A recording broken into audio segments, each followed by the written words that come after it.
me running out of the house with a towel on. Some people were saying I was naked, but I had actually had a towel around me.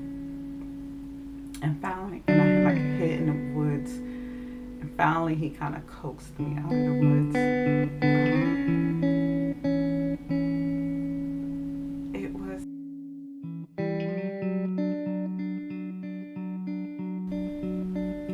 Hi, everybody. Welcome back to my channel. And today is a story time combined with some assistance that some people may need.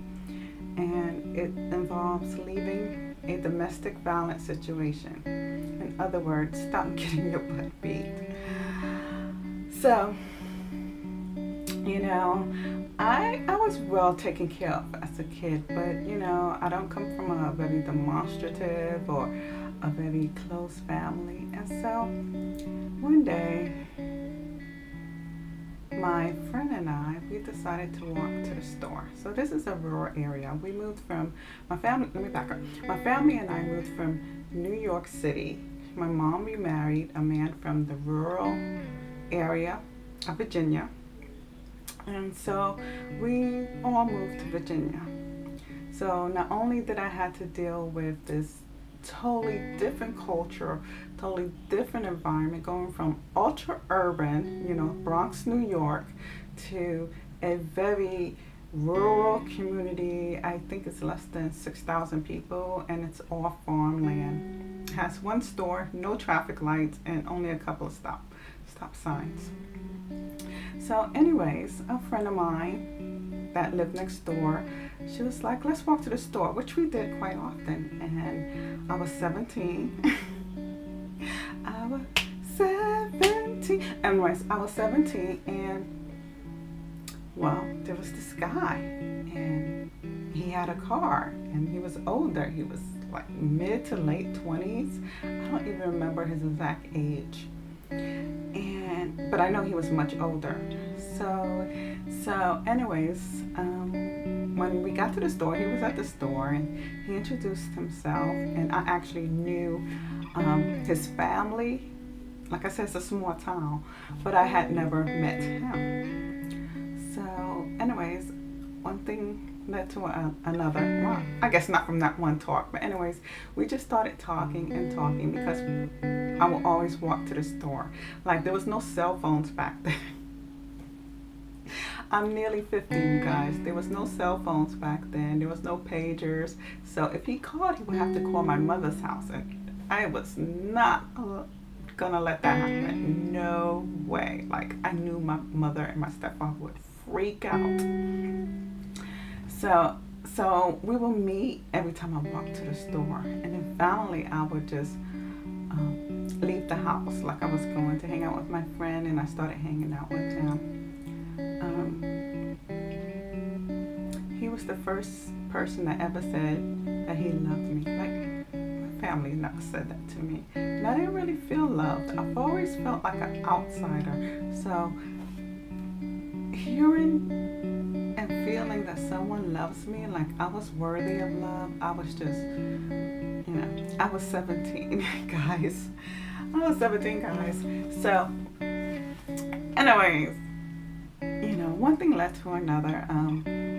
He was very patient. Like I said, he was an older man. And then someone told me, he's married. First clue. Anyways, I did not know he was married at the time. And he told me, he was like, well, we're separated. We were divorced. We're separated. We're about to get divorced. Blah, blah, blah. And I thought it was all true. I thought it was all true. He took me to his house, and she was never there. And I mean, later on, I couldn't find out that she had only went to visit family members. Something happened in her family, and she had to go out of state and visit a family member for the same time. But this was way after, I thought he was a divorcing man. Anyways, so I felt love. I don't know if I was in love. I think I felt the butterflies of love.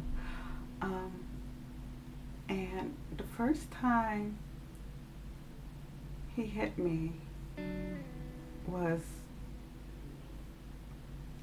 I don't even remember the argument. I don't even remember what we disagreed on, but I kind of was like, I remember being, let him know I disagreed with him, and he like just popped me in the mouth, like pop, and he was like, you don't disagree with me, and I'm the man, and you don't do that, and so of course, I mean, no man has ever done that to me, so.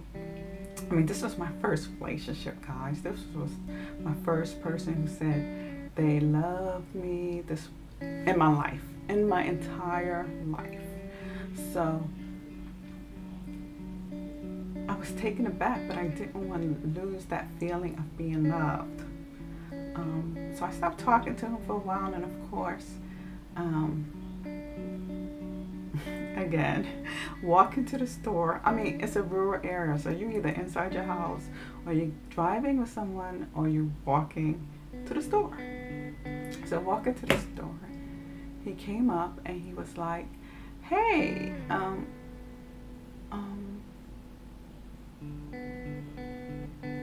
hey, I apologize. I'm sorry. Meet me tonight. Blah blah blah. Whatever." It was easy to meet him because I would go out with my friends anyways. So it wasn't. I don't remember. It wasn't really hard, to not meet up with him. So I told my mom I was going out with my friend, and that was true. And him and I eventually met up. And guys, I stayed in the relationship for much longer than what I should have.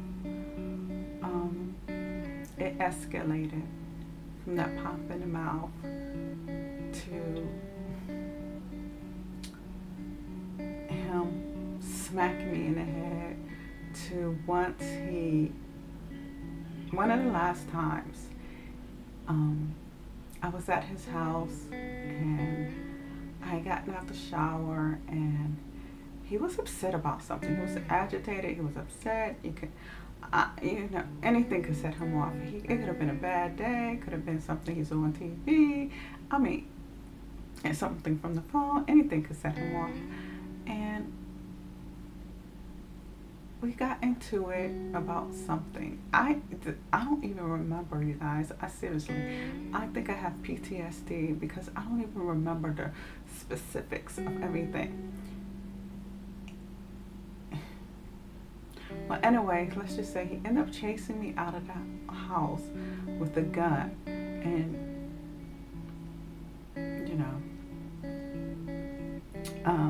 that was really traumatic because I've never experienced that before.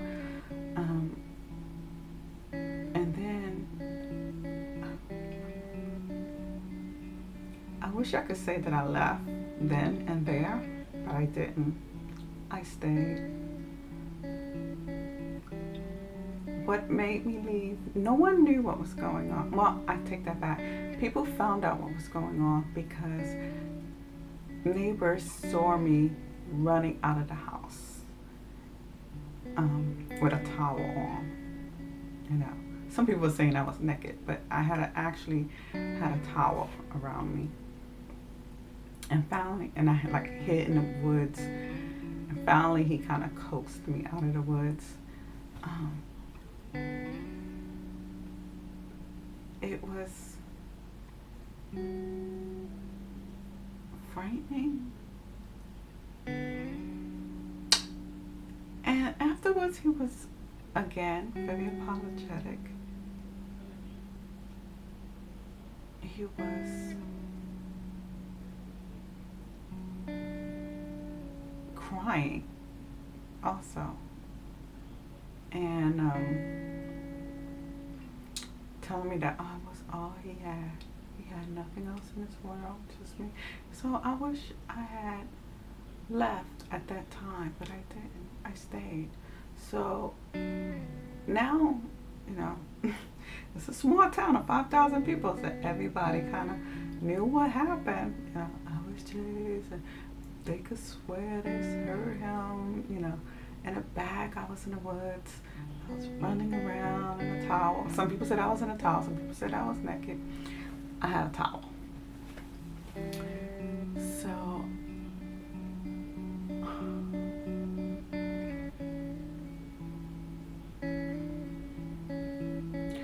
it's still kind of hard that I would even go through that, but I understand why I went through that, because I was affection starved, and he was the first person that showed me that kind of an affection. But I left. Not only did I leave him, I left town because I knew that he would just keep coming around. So I just, one day he came over to my mom's house, and he came into my room, and he saw that I had a bank account, and I had told him that I didn't have any money because his car broke down. And he thought that I had some money, but I wasn't working. I was 17. I was 18 at this time. I was 18. I didn't have any money, but I had a bank account because, people give you money. And he found, I think I left it on my dresser because I wasn't expecting him to come by. And he went into my room and he saw it, and I had my little writing with my little balance. I think I only had like $300 in there. And he went off. My car is in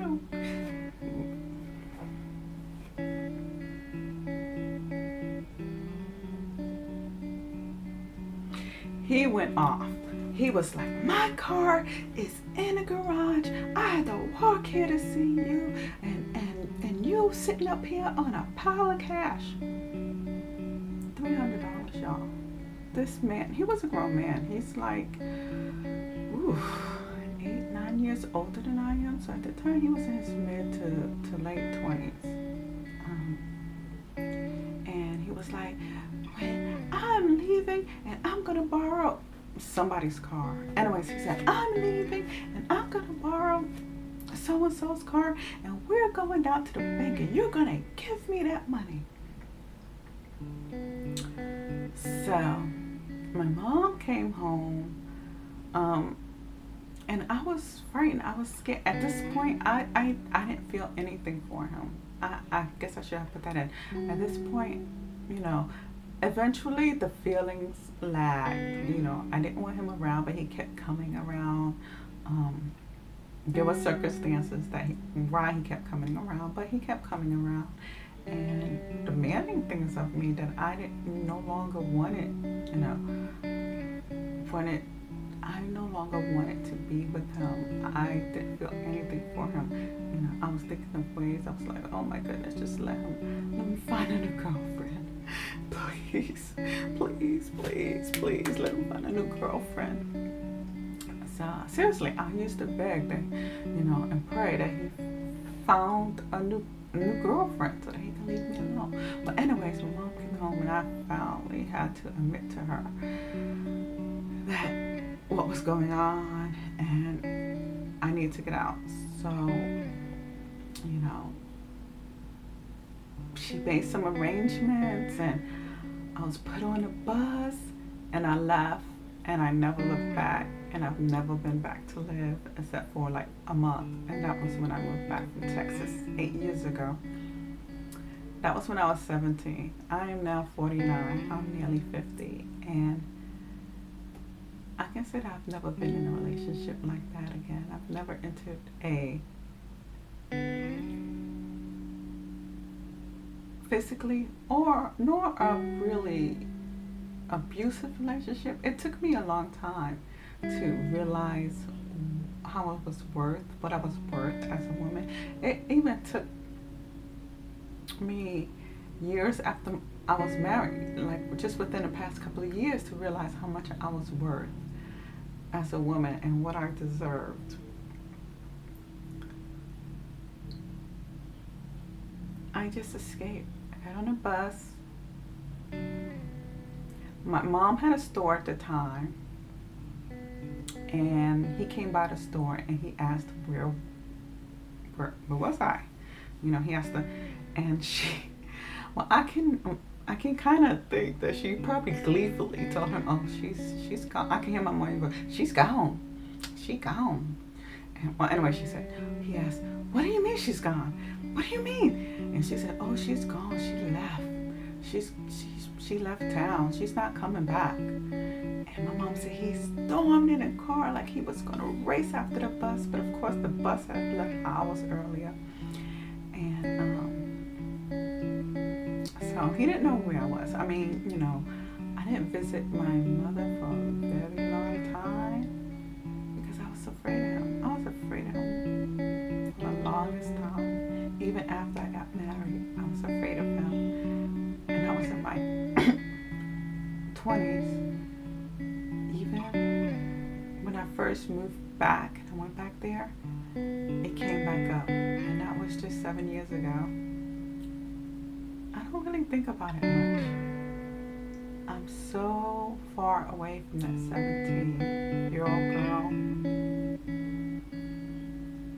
But sometimes she comes back to remind me about who I used to be.